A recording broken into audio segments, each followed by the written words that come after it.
My channel friends. இன்றைக்கி போன long வீடியோவில் வந்து பார்த்துருப்பீங்க மேரேஜ் வீடியோ. காலையில் முகூர்த்தம் தாலி கட்டுற ஃபங்க்ஷன் பார்த்துருப்பீங்க. நைட்டு வந்து ரிசப்ஷன் நடக்கும். அந்த வீடியோ தான் இன்றைக்கி பார்க்க போகிறீங்க. நான் வந்து கிளம்பும்போது வீட்டிலேருந்து வீடியோ எதுவும் எடுக்கலை. மண்டபத்து பக்கத்தில் வந்து இப்போ வீடியோ எடுத்திருக்கேன். இப்போ நாங்கள் வந்து மண்டபத்துக்கிட்ட வந்தாச்சு, மண்டபத்துக்குள்ளே வந்தாச்சு. இதுதான் மண்டபம். காலையில் நடந்த அதே மண்டபத்தில் வச்சு தான் நைட்டும் வந்து ஃபங்க்ஷன். அங்கே வந்தாச்சு. இன்றைக்கி வந்து பெருசாலாம் வந்து இந்த வீடியோவில் எதுவும் இருக்காது. ஏன் அப்படின்னா இன்றைக்கி எனக்கு கொஞ்சம் மனசே சரியில்லை. எதனாலனா எங்கள் அக்கா வந்து காலையிலே நல்ல கல்யாண வீட்டுக்கு வந்திருந்தா அவளுக்கு வந்து திடீர்னு உடம்பு முடியாமல் ஆயிடுச்சு.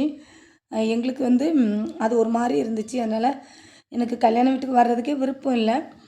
அக்கா வந்து நீ போயே ஆகணும்னு சொன்னனால தான் நான் வந்திருக்கேன். அதனால் ரொம்ப கூட நான் ரெடி ஆகலை. தலை கூட ஒழுங்காக வாரியிருக்க மாட்டேன். அக்காளுக்கு என்னாச்சுன்னு பார்த்தீங்கன்னா, காலையில் நல்லா தான் எல்லாம் போயிட்டு கல்யாண வீட்டுக்கெலாம் போயிட்டு வந்திருந்தோம். நானும் ஒரு வாரமாகவே பார்த்திங்கன்னா எங்கள் ஊரில் கொஞ்சம் முகூர்த்தம் அதிகமாகவே இருந்துச்சு. அங்கங்கே வந்து கல்யாண வீட்டுக்கெலாம் போயிட்டு கொஞ்சம் டயர்டாக இருந்துச்சு. இன்றைக்கும் காலையிலேருந்தே கல்யாண வீட்டுக்கு போயிட்டு அப்புறம் நாகர்கோயிலுக்கு வேறு ஒரு முகூர்த்தம் சொல்லியிருந்தேன். அங்கெல்லாம் போயிட்டு கொஞ்சம் டயர்டாக இருந்துச்சு. வீட்டில் வந்து நானும் கொஞ்சம் அப்படியே அசதியில் படுத்து தூங்கிட்டேன். நைட்டு ரிசப்ஷனுக்கு நைட்டு தானே கிளம்பணும், அது வரைக்கும் கொஞ்சம் ரெஸ்ட் எடுக்கலான்னு சொல்லிட்டு. அக்காவும் திடீர்னு முடியாமனதும் ஒரு 6 மணி போல் இருக்கும் எனக்கு கால் பண்ணியிருக்கா. நான் தூங்கிட்டனால கால் அட்டன் பண்ண முடியல. திரும்ப முழிச்சு பார்க்கும்போது அக்காவோட மிஸ்டு கால் இருந்துச்சு. சரி அக்கா வந்து இங்கே கிளம்பி வந்துட்டா போல், அதுக்கு தான் கால் பண்ணியிருக்கா. நம்ம இப்போ பேசினா திட்டுவான்னு சொல்லிவிட்டு நான் என்ன பண்ணிட்டேன், 1 2 சின்ன சின்ன வேலைகள்லாம் இருந்து அதை முடிச்சுட்டு கால் பண்ணலாம் அப்படின்னு சொல்லிட்டு 1 2 வேலைகள்லாம் முடிச்சுட்டு திரும்ப நான் கிளம்புறதுக்கு முன்னாடி அக்காவுக்கு கால் பண்ணுறேன். அக்கா வந்து நான் ஹாஸ்பிட்டலில் இருக்கேன்னு சொல்லிட்டா. எனக்கு டக்குன்னு அப்படியே பகீர்னு ஆயிடுச்சு. என்னக்கா ஆச்சு, நான் இப்போ உடனே கிளம்பி வரேன்னா, இல்லை நீ வர வேணாம், எனக்கு ரொம்ப முடியலை, அதனால தான் உனக்கு கால் பண்ணி நீ வந்து கால் அட்டன் பண்ணலை அப்படின்னு சொன்னால் எனக்கு அப்படியே ஒரு மாதிரி ஆயிடுச்சு. என்னாச்சு அப்படின்னு கேட்டேன். அப்போ எனக்கு திடீர்னு ரொம்ப முடியாமல் ஆயிடுச்சு. எங்கள் மச்சானை கூட்டிகிட்டு இப்போ ஹாஸ்பிட்டலுக்கு வந்திருக்கேன் அப்படின்னா, எங்கள் அத்தானோட அண்ணனை கூட்டிகிட்டு தான் ஹாஸ்பிட்டல் போயிருக்கா. அக்கா கூட வந்து பையன் மட்டும்தான் இப்போ இருக்கான். அக்கா பொண்ணு வெளியூரில் படிச்சுட்ருக்கா. அதனால் அக்கா பையனுக்கும் சின்ன பையன், அவனுக்கு எதுவும் தெரியாது. அதனால் அவளுக்கு ஏதாவது ஒன்றுன்னா டக்குன்னு எனக்கு தான் கால் பண்ணுவான். அதே போல் தான் இன்றைக்கும் பண்ணியிருக்கா. நான் வந்து பார்க்கல. நான் சரி உடனே நான் இப்போ கிளம்பி வரேன், நான் கல்யாண வீட்டுக்கெலாம் போகலை அப்படின்னு சொன்னேன். இல்லை நீ கல்யாண வீட்டுக்கு கண்டிப்பாக போயே ஆகணும், நீ போயிரு, இப்போ எனக்கு பரவாயில்ல. பெரிய அக்காவும் கல்யாண வீட்டுக்கு நைட்டு வரலன்னு சொல்லியிருந்தா. 2வது அக்கா வீட்டில் கன்னிக்கு வைக்கிறதுனால அவளும் வரமாட்டான்.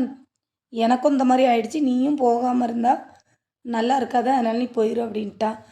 அதனால் நான் வந்து கல்யாண வீட்டுக்கு வரக்கூடிய ஒரு சூழ்நிலை. நான் மட்டும்தான் எங்கள் வீட்டிலேருந்து பொம்பளை பிள்ளைங்களில் நான் மட்டும்தான் வந்திருந்தேன். எனக்கு வந்து மனசே சரியில்லை. எங்கள் அக்காளுங்க யாருமே வரலையா, எனக்கு அது கொஞ்சம் ஒரு மாதிரியே இருந்துச்சு. டல்லாகவே தான் இருந்தேன். கிளம்புறதும் சரியாகவே நான் கிளம்பி வரல, ஏதோ வரணுங்கிறதுக்காக வந்திருந்தேன். வந்து அப்படியே சாப்பிட்டுட்டு கொஞ்சம் நேரம் அண்ணன் பசங்க எங்கள் அண்ணிங்க அவங்க கூட தான் உட்காந்துருந்தோம். நைட்டு வந்து இங்கே வந்து சுருள் வைப்பாங்க. இந்த முறை பையனுங்க சொக்கார மரக்கெலாம் சுருள் வச்சு கொடுப்பாங்க, பணம் வச்சு கொடுப்பாங்க. அது என் பையன் வந்து முறை பையன், அவனுக்கு வந்து சுருள் பணம் உண்டு. அதனால தான் அவன் வந்து சாப்பிட்டுட்டு வீட்டுக்கு போயிட்டான். நான் அவனுக்காக உட்காந்து வாங்கிட்டு வந்தேன். அதை கூட வீடியோ எடுக்கலை.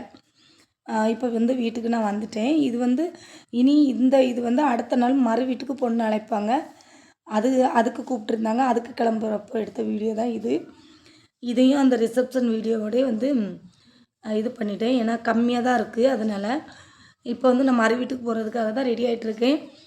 எனக்கு இன்றைக்குமே வந்து பார்த்திங்கன்னா ரொம்ப ரெடி ஆகுறதுக்கெலாம் அப்படி மனசே இல்லை. அதனால தான் சிம்பிளாக ஒரு சுடிதாரை போட்டுட்டு கிளம்பியாச்சு. ஒரு சடங்கு வீடும் இருக்குது பக்கத்துலேயே, அங்கேயும் கண்டிப்பாக போகணும். அதனால் அங்கே போய் செஞ்சுட்டு அப்படியே கிளம்பி மறு வீட்டுக்கு போகலாம் அப்படின்ட்டு இப்போ சடங்கு வீட்டுக்கு தான் வந்திருக்கோம். நானும் பையனும் சாப்பிட்டுட்டு அப்புறம் என் பொண்ணு வீட்டிலேருந்து அவளையும் கூப்பிட்டுட்டு மறு வீட்டுக்கு பக்கத்துலேயே தான் அண்ணன் வீடு, அங்கே தான் நடந்து போயிட்டுருக்கோம். இப்போ நடந்து வந்து வந்தாச்சு. அங்கேயும் மாப்பிள்ளை பொண்ணை பார்த்துட்டு பேசிவிட்டு சொந்தக்காரவங்களாம் பார்த்து பேசிவிட்டு உடனே வீட்டுக்கும் கிளம்பி வந்துட்டேன். வீட்டுக்கு வந்தாச்சு. இன்றைக்கி அவ்வளோதான் வீடியோ.